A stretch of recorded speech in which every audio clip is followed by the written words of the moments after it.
మహాశక్తివంతం. మాఘ పూర్ణిమ పర్వదినం. ఈ రోజున అస్సలు చేయకూడని పనులివే. మాఘ పూర్ణిమ. హిందూ పురాణాల ప్రకారం ఈ రోజుకు ఎంతో ప్రాముఖ్యత ఉంది. ఈ రోజున భగవంతుడిని భక్తి శ్రద్ధలతో పూజించడం వల్ల ఆర్థిక బాధలు తొలగి అష్టైశ్వర్యాల సిద్ధి కలుగుతుందని చెప్తారు. పౌర్ణమి నాడు బ్రహ్మ ముహూర్తంలో స్నానం చేసి సూర్య భగవానుడికి అర్ఘ్యం అర్పించండి. ఆ తర్వాత పూజా కైంకర్యాలను నిర్వహించుకోండి. వీలైతే ఏదైనా దేవాలయాన్ని సందర్శించడం వల్ల శుభం కలుగుతుంది. ఈ రోజున చేసే గంగా స్నానానికి ఎంతో ప్రాముఖ్యత ఉంది. కాని ఇది అందరికీ సాధ్యపడకపోవచ్చు.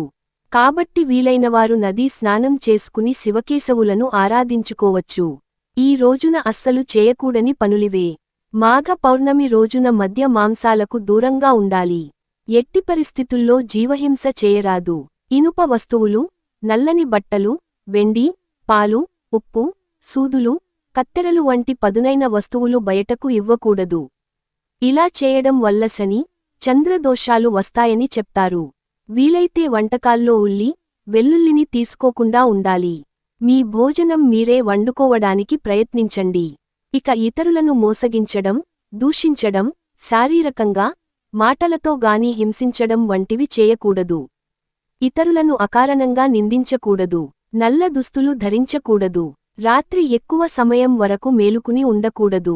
ఇక భార్యాభర్తల కలయికకు ఇది అనువైన రోజు కాదని గుర్తుంచుకోవాలి. పౌర్ణమి రోజున ఇవి చేయండి. ఈ రోజు ఖచ్చితంగా బ్రహ్మ ముహూర్తంలో స్నానం ఆచరించడానికి ప్రయత్నించండి.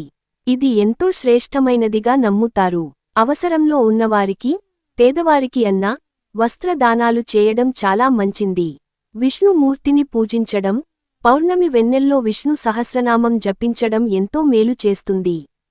ఈ రోజు చేసే ఉపవాసం వల్ల ఎంతో పుణ్యం కలుగుతుందని శాస్త్రాలు చెప్తున్నాయి. ఆహారం. ఈ రోజున ఆహారం దానం చేసిన వారికి జీవితంలో ధనానికి, తిండికి లోటు ఉండదని నమ్ముతారు. లక్ష్మీదేవి వారింటిని ఐశ్వర్యంతో నింపుతుందని నమ్ముతారు. సౌందర్య సాధనాలు. పౌర్ణమి రోజున సౌందర్య సాధనాలను దానం చేయడం వల్ల భర్త పిల్లల ఆయుష్షు పెరుగుతుందని ఉత్తరాది ప్రజలు నమ్ముతారు. ఇలా చేయడం వల్ల లక్ష్మీదేవి ప్రసన్నం కలుగుతుందని నమ్ముతారు. అలాగే ఆర్థిక బాధలు తొలగిపోతాయని